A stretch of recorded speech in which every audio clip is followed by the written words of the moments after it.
los fármacos a nivel cardíaco estamos hablando de forma general. Hemos hablado de aquellos que cambian el ritmo del corazón. Ustedes recordarán que el corazón tiene propiedades. Todas las características que ustedes quizás ya conocen o las que hemos ido describiendo. En algunos libros se habla de 4 propiedades. 1, 2, 3, 4. ¿No? La primera propiedad, que es el surco del corazón, en este caso, tiene la propiedad de ser autónomo, tiene automatismo, y eso es verdad, ¿no? Porque, por ejemplo, en el nódulo sinusal, una vez que se inicia el estímulo, no es automático, dependiendo de ciertas funciones. Eso se lo conoce como cronotropismo.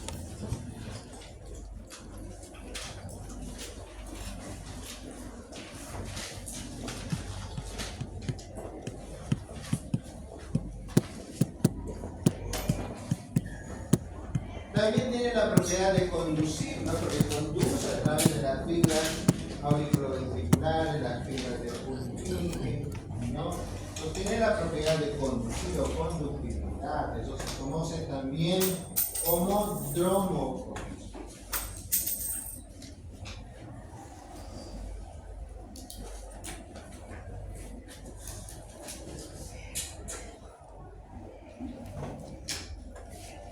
Tiene la propiedad de excitabilidad, sí puede iniciar su propio estímulo, eso se conoce como variotropismo.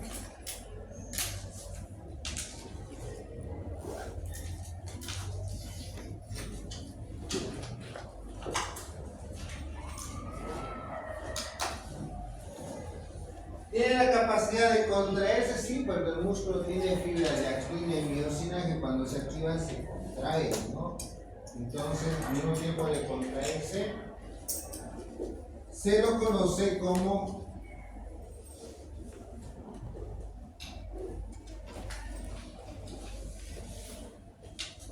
inotropismo.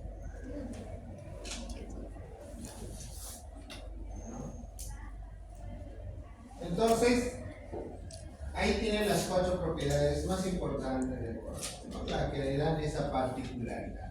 Automatismo, autónomo, se habla de cronotropismo, cronotropo. Conductividad, conduce, cronotropismo. Tiene la capacidad de excitación, variotropismo. Contractilidad, se contrae y no. Pero también tiene la propiedad, también algunos autores no consideran como tal, que es la relajación.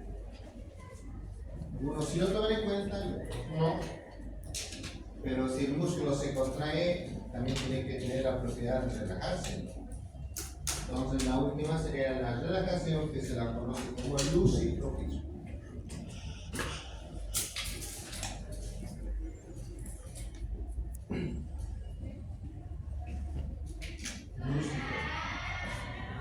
Entonces, de aquí en adelante, no solo lo que vamos a hablar, sino en que la mayoría de los medicamentos que actúan a nivel del corazón, cada vez que digan, es un medicamento cronotrópico, ya saben a qué están haciendo referencia. Es un medicamento inotrópico positivo, inotrópico negativo. Ya saben a qué se están refiriendo, dónde actúa, o cómo actúa, en qué propiedad.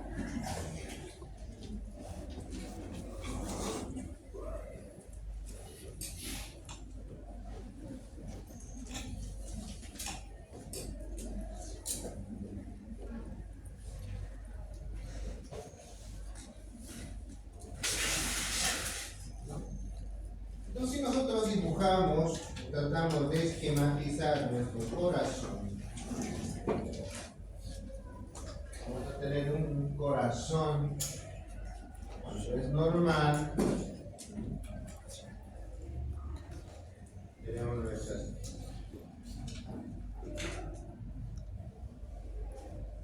nuestras 4 cavidades, ¿no? Con nuestras paredes ventriculares, con nuestras paredes auriculares, ¿no?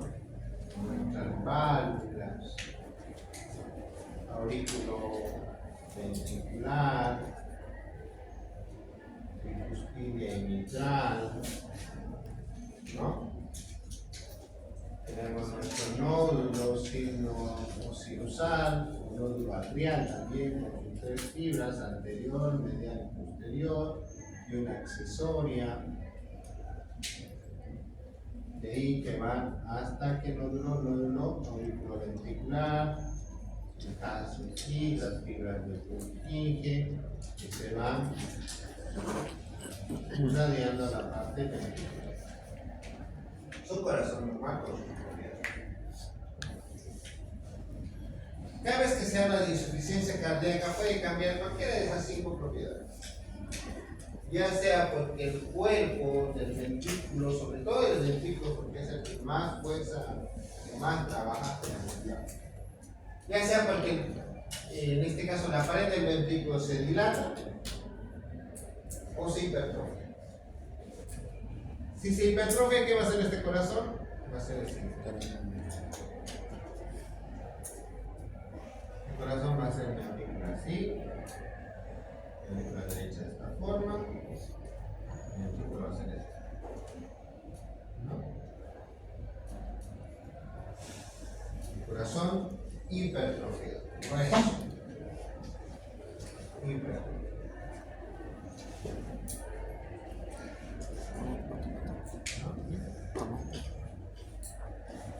Y eso también puede aumentar el tamaño. En el último caso vamos a tener nuestro corazón dilatado, donde la pared ventricular es más pequeña.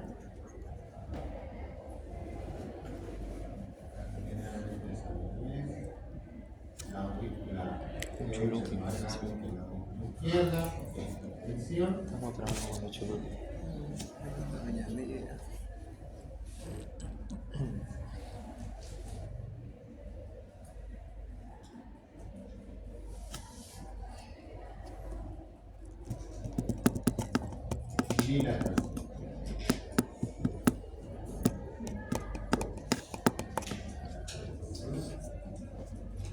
Entonces, este corazón y este corazón tienen casi el mismo tamaño, son grandes, aumentados y hipertrofia, ¿no? Este por aumento de la masa de la pared muscular y este por dilatación.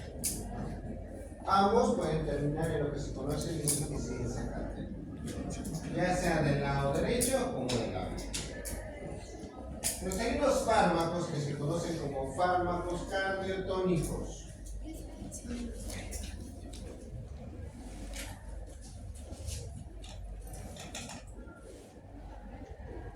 Hay una familia de fármacos, pero hoy en nuestro medio hay uno que se llama, por ejemplo, milrinona, que en nuestro medio cuesta el conseguir, y hay uno que se conoce como digoxina.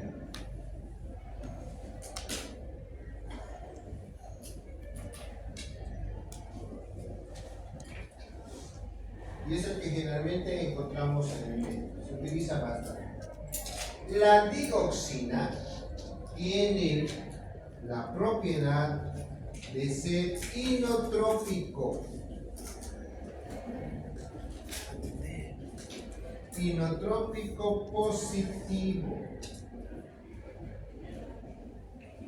Cuando digo inotrópico, ¿qué estoy diciendo? Contractibilidad. Que aumenta ¿qué? La capacidad de contractibilidad. Se contrae con más fuerza. ¿En qué enfermedades necesitamos que el corazón tenga más fuerza? Hipotensión. Por ejemplo acá, si está dilatado, ¿va a tener fuerza o no? Si creen que su presión arterial va a ser normal o disminuida. Disminuida. Entonces, esto se llama insuficiencia cardíaca. Entonces, está indicado en la insuficiencia cardíaca y acá, donde hay disminución de la presión arterial. Entonces, ¿qué va a hacer como inotrópico positivo? Va a aumentar la contractilidad del miocardio, va a aumentar la fuerza de contracción del miocardio. Entonces, por eso se utiliza o se lo denomina cardiotónico. La milrinona actúa similar. Ahora, ¿cómo actúa? De la siguiente manera. Si nosotros volvemos a recordar nuestra membrana, que es una capa bipídica,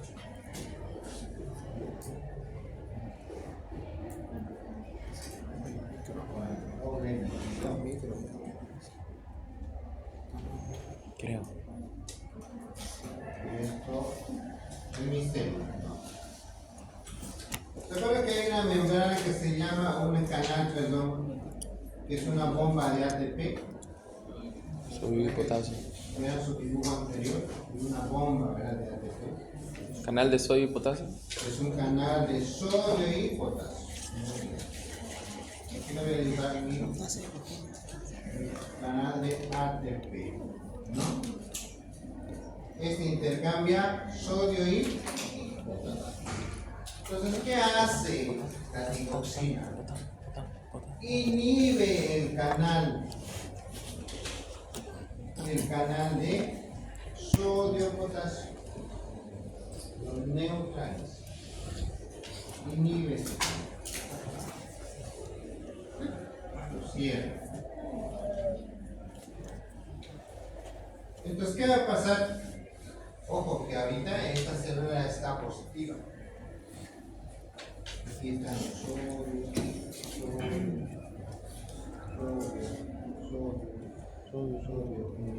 ¿no? Y aparte están los canales de potasio, varios de color potasio.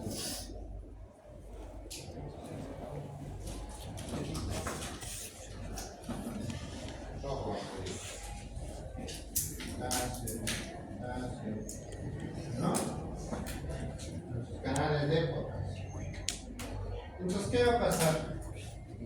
Como tiene tantas cargas positivas y está despolarizada esta membrana, ¿qué va a pasar? Va a intentar buscar, por algún lugar va a intentar eliminar los canales de sodio para que empiece la repolarización. Entonces, como están inhibidos los canales de sodio y potasio, todos los de potasio y todos los de sodio, pues automáticamente empiezan a aperturarse. En vez de aperturarse, empiezan a aperturarse los canales de calcio. Voy a buscarlo de color verde.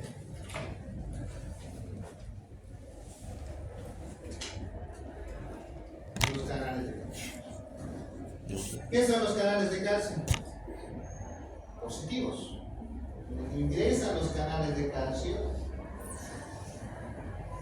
y va aumentando.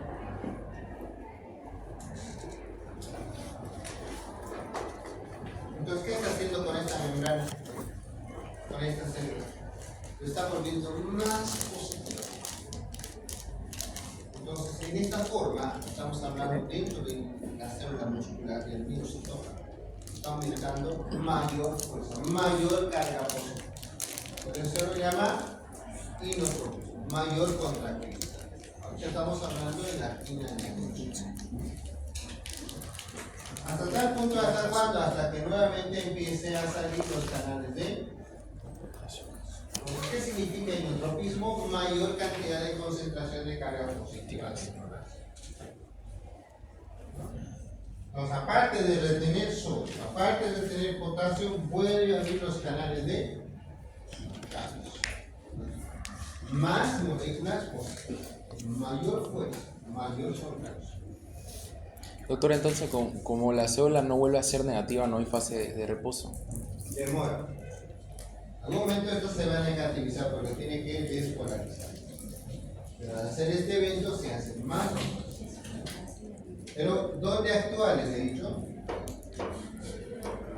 Canales de sodio y potasio. Inhibe los canales de sodio y potasio. Entonces, retarda el proceso de relajación, de exploración. Entonces, por eso tiene la propiedad de ser un inotrópico positivo.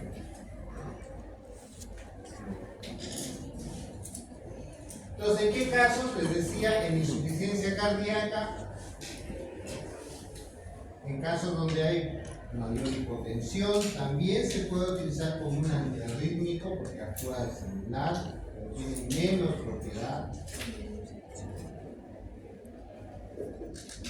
¿Qué tipo de insuficiencia cardíaca? Sobre todo la insuficiencia cardíaca derecha. ¿Me gustó? Ya probé, pero ya me dieron ganas. Entonces, yo en este examen les voy a preguntar qué tipo de propiedad actúa la digoxina, que es natural, que es inotrópico. Ahora, toda la sangre que tiene que salir Pues la diabetes. va a salir ¿por qué? ¿Por el callado óptico o por las arterias pulmonares, sí o no? ¿Cuál es el concepto de presión arterial? La fuerza de la sangre contra las paredes de las arterias. Es la fuerza que ejerce la sangre contra la pared de una arteria. Esa es la presión arterial. Por eso dice presión de una arteria. Presión arterial. Lo dice. Vamos ahora.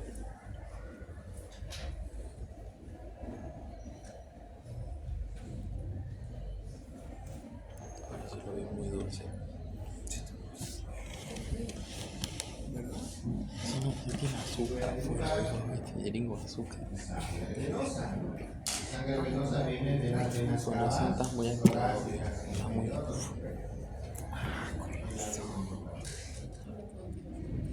Pero estás muy molestoso.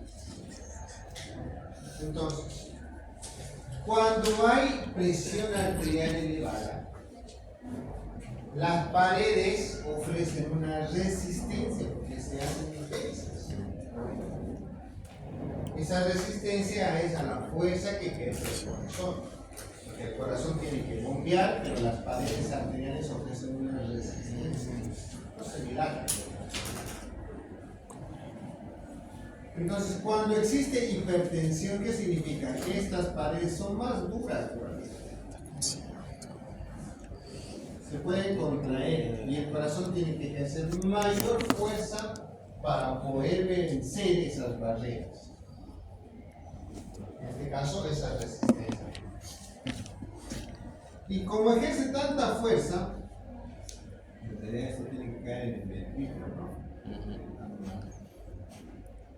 ¿Sí o no? Sí, El ventrículo tiene que ser. la aorta. Pues se llama caída aórtica. Casi tipo callado. ¿No? Entonces el ventrículo cada vez que tiene que vencer esas resistencias se vuelve más grande, hace una hipertrofia o se dilata. Cualquiera de los dos.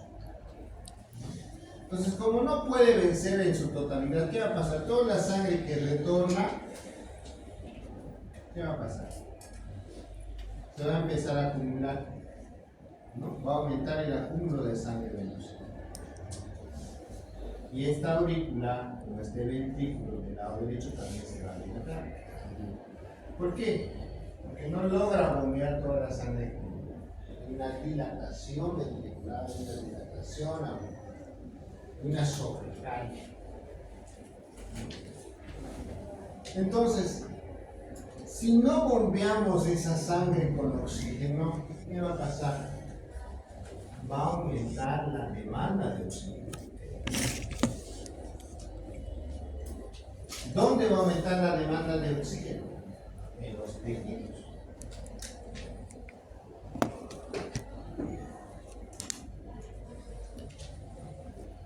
Y si no hay oxígeno, ¿esto en qué termina? En isquemia.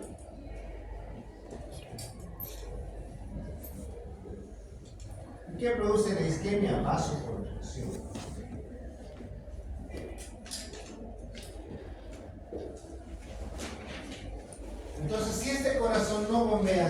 sangre con oxígeno porque está dilatado. De aquí, por ejemplo, del callado aórtico nace una arteria que son las arterias coronarias que irrigan, ¿no? Que irrigan todo lo que es el corazón. Entonces, si hay alta demanda de oxígeno de los tejidos, ¿qué va a pasar? Ese corazón va a empezar a sufrir isquemia por falta de sangre oxigenada. Y si deja de tener esa fuerza de contracción, ¿qué va a pasar? Toda la sangre que le llega a ver acumulando más.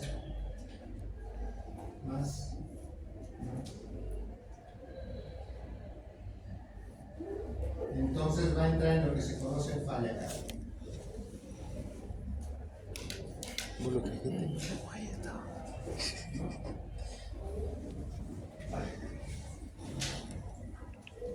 Entonces, esto va, ¿qué va a pasar? Va a contraerse. ¿Qué hemos dicho? Vasoconstricción, ¿no? Por isquemia. Más de y la isquemia que produce el dolor, los pacientes empiezan a sentir dolor. Eso se llama angina. Angina de pecho, es el dolor. Entonces, ¿qué pasa? Lo que pasa es lo siguiente. Existen medicamentos que se llaman vasodilatadores. Los vasodilatadores. ¿Qué es vasoconstricción? ¿Qué necesitamos? Dilatación. Entonces existen fármacos que se conocen como vasodilatadores.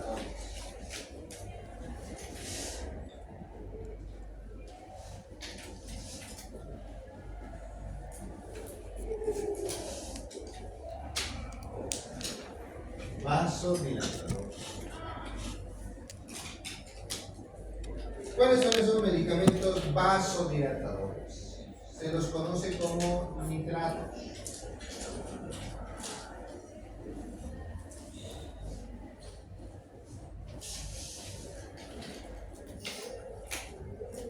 Nitratos. ¿Cuáles son? Uno se llama mononitrato de isosorbide. Esto se llama dinitrato de isosorbide. No pinta mucho. Nitroglicerina.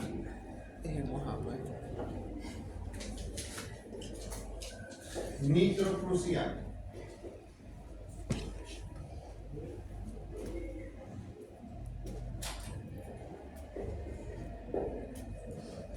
Mononitrato de isosorbide, dinitrato de isosorbide, nitroglicerina, nitroprusiano.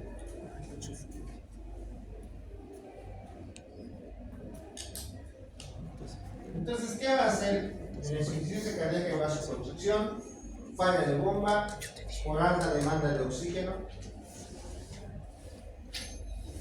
Entonces, ¿qué va a pasar? Por ejemplo, la nitroglicerina es un vasodilatador.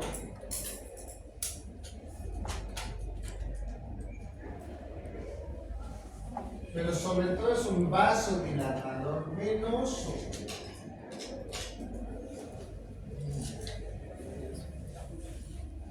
¿Qué significa eso? Que va a aumentar la dilatación a nivel venoso. Lo va a recibir mucho más alto. ¿Y esto qué provoca? Indirectamente va a provocar disminución de la presión arterial. Porque el gasto cardíaco va a ser menor. ¿Qué significa el gasto cardíaco? La cantidad de carne que bombea el corazón en una unidad de tiempo. Entonces la nitroglicerina actúa inmediatamente, 2 o 3 minutos, hasta 4 minutos de actuar.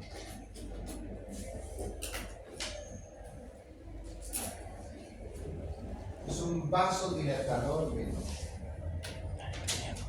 Pero los pacientes que tienen hipertensión refractaria, se les pone nitroglicerina endovenoso.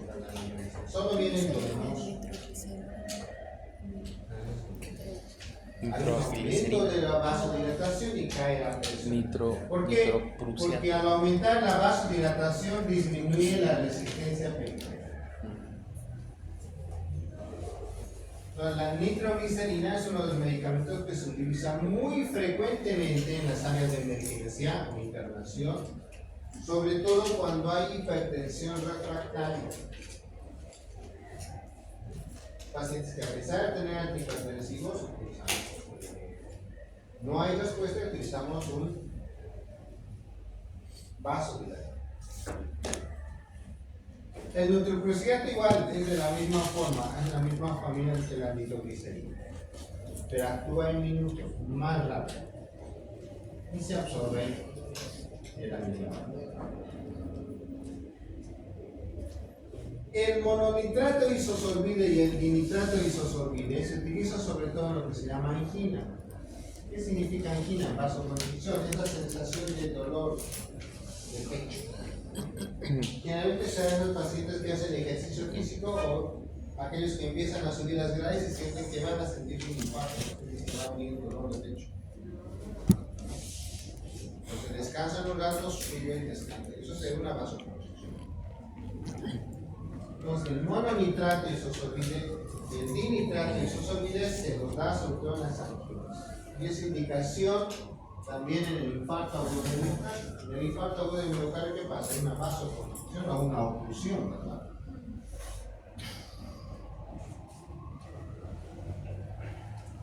¿Cuál es la diferencia de estos dos? La diferencia de estos dos es el tiempo. El mononitrato isosorbide dura por lo menos unos 4 hasta 5 horas. Por eso se medica cada 8 horas. El mononitrato tiene más larga duración. El periodo es prolongado. En cambio, el dinitrato isosorbide actúa inmediatamente. Rápido. Más o menos su vida media tiene 40 minutos.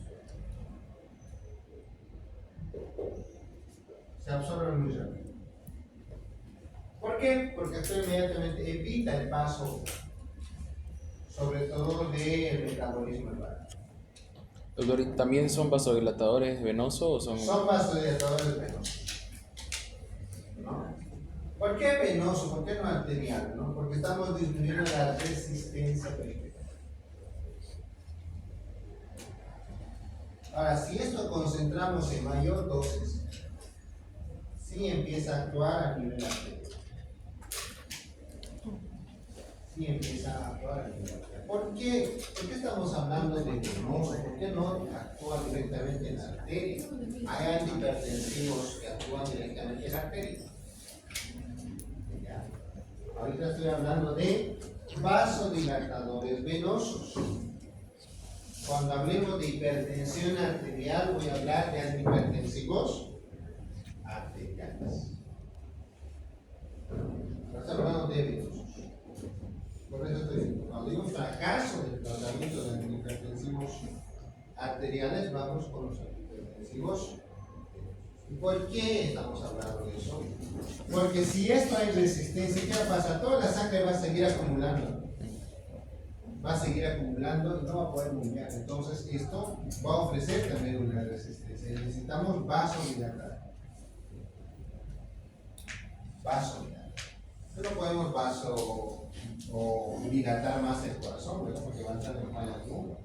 Entonces, ¿dónde podemos vasodilatar? En la parte más, no solo en la aorta, en este caso en las venas cavas, sino en todo el cuerpo. Entonces son vasodilatadores venosos. Mononitrato isosorbide, dinitrato isosorbide, nitroglicerina isosorbide.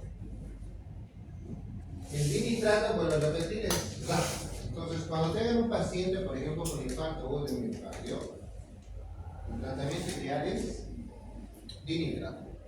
Se pone sublingual, vasodilatación, disminución del dolor, hasta resolver el cuadro del por qué el infarto agudo. ¿No? ¿Quieren hacer más prolongado las anginas crónicas? Mononitrato y isosorbito. En nuestro medio se lo conoce como un método por. No sé si alguien la ha escuchado. ¿No? Disminuye. Nitroglicerina, vasodilatador general. Periférico. Endovenoso. Y el nitroglucinato es mucho más rápido que la nitroglicerina, mucho más fuerte. Pero actúa de la misma manera. Entonces son nuestros fármacos vasodilatadores. Fármacos cambios. ¿Ya? Preguntas hasta acá. El silostazol también es un vasodilatador. Silostazol. El silostazol se utiliza como vasodilatador periférico. Esto lo utiliza mucho periférico. Hay otros más similares a eso, que utilizan sobre todo los cirujanos cardiovasculares. Cuando hay, por ejemplo, una trombosis venosa, un pie diabético que está trombosando, utilizan silostazol, que es un vasodilatador periférico. La monografía